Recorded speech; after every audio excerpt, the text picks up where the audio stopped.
Welcome back to Pinks Kitchen Tamil. இன்னைக்கு நம்ம மிளகு ரசம் எப்படி செய்கிறதுன்னு தான் பார்க்க போகிறோம். இது ரொம்ப ஹெல்த்தியான ரெசிபி, உங்களோட இம்யூனிட்டியை ரொம்பவே பூஸ்ட் பண்ணும். ஸோ இந்த ரெசிபியை பார்க்குறதுக்கு முன்னாடி இதுக்கு தேவையான பொருட்கள் என்னென்னு பார்த்துட்டு வந்துடலாம். ஒரு இடிக்கிற கல்லில் 1 டீஸ்பூன் மிளகு, அப்புறமா 1 டீஸ்பூன் ஜீரகம் சேர்த்துக்கோங்க. இது நல்லா பவுடராக அரைச்சிருங்க.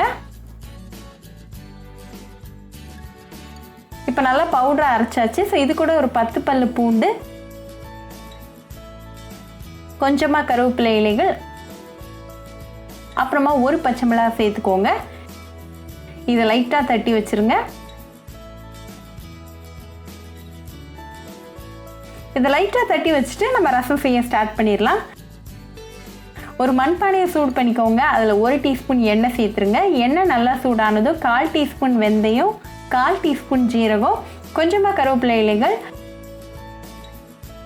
2 காஞ்ச மிளகாய், அப்புறமா 1 சிட்டிகை பெருங்காயம் தூள் சேர்த்துக்கோங்க. இதை லைட்டாக மிக்ஸ் பண்ணி விட்டுருங்க.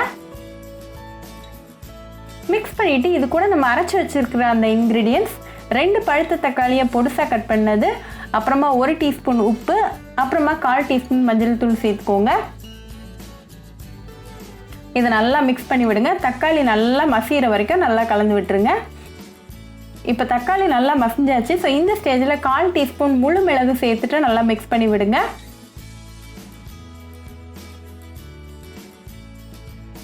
நல்லா மிக்ஸ் பண்ணிவிட்டு இது கூட 1/2 கப் அளவுக்கு புளி தண்ணி, அப்புறமா 2 கப் தண்ணி சேர்த்துக்கோங்க.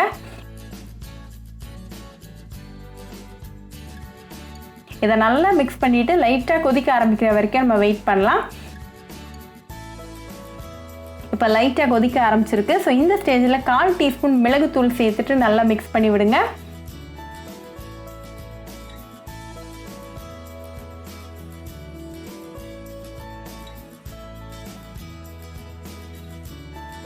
நல்லா மிக்ஸ் பண்ணிவிட்டு ஃப்ளேம் ஆஃப் பண்ணிவிட்டு கொஞ்சமாக கொத்தமல்லி இலைகளை சாப் பண்ணி சேர்த்துக்கோங்க. இப்போ நம்ம சுவையான மிளகு ரசம் ரெடி ஆயாச்சு. ரொம்பவே ஹெல்தி, ஈஸி அண்ட் உங்களோட இம்யூனிட்டியை பூஸ்ட் பண்ணக்கூடிய ஒரு ரெசிபி. இதை நல்லா சூடாக சாதம் கூட வச்சு சாப்பிட்டு உங்கள் ஃபேமிலி அண்ட் ஃப்ரெண்ட்ஸ் கூட என்ஜாய் பண்ணுங்கள். கண்டிப்பாக இந்த மிளகு ரசம் ரெசிபி உங்கள் வீட்டில் ட்ரை பண்ணி பாருங்கள். ட்ரை பண்ணிவிட்டு எப்படி இருந்துச்சுன்னு எனக்கு கமெண்ட்ஸில் சொல்லுங்கள். இன்னொரு சூப்பரான ரெசிபியோட உங்களை வந்து பார்க்குற வரைக்கும் பாய் ஃப்ரெண்ட்ஸ். உங்களுக்கு இந்த வீடியோ பிடிச்சிருந்தா பிங்க்ஸ் கிச்சன் தமிழுக்கு லைக் பண்ணுங்கள், ஷேர் பண்ணுங்கள், கமெண்ட் பண்ணுங்கள் அண்ட் மறக்காமல் சப்ஸ்கிரைப் பண்ணுங்கள்.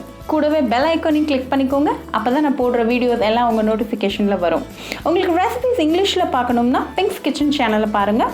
சேனலோட லிங்க் நான் அந்த டிஸ்கிரிப்ஷன் பாக்ஸில் கொடுக்குறேன். மறக்காமல் செக் பண்ணுங்கள்.